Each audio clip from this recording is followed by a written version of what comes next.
Siku hizi kuna kitu wanasema mchezo wa kuchukulia sheria mkononi, kujichukulia sheria mkononi. Vijana wanaelewa huo msemo? Hiyo mchezo wa kujichukulia sheria mkononi ni kale ka mchezo kabafuni. Kijana akiingia bafuni hatoki mpaka amejichua. Unakutana na kijana kama huyu, anakuambia nimeokoka, tena mimi ni kiongozi, sijui wa nini, anakuambia, anakuelekeza, lakini ameshindwa kuondoka kwenye yako kama mchezo kwa kujichukulia sheria mkononi. Sasa unamuuliza, unamwamini Yesu? Ndio. Kwa nini haujatoka? Anaambia mimi nahisi tu haya ni mapepo yatakuwa yananivamiaga. Hamna, wewe hujaingia kwenye eneo la kuona ile kazi ya msalaba na kuivalue. Naomba nikwambie, kitakachomfanya mwanaume asimsaliti mke wake ni thamani anayoijua ya mke wake.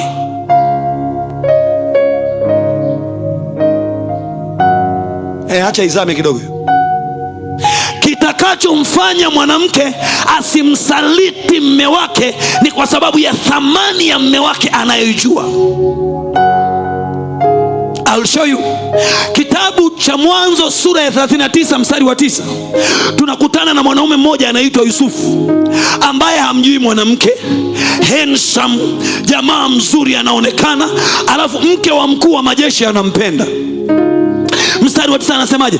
Nitendeje uovu mkuu namna hii? Hasemi nimkosee Mungu, nikamkose Mungu. The value of God in his life makes him not to sin against God.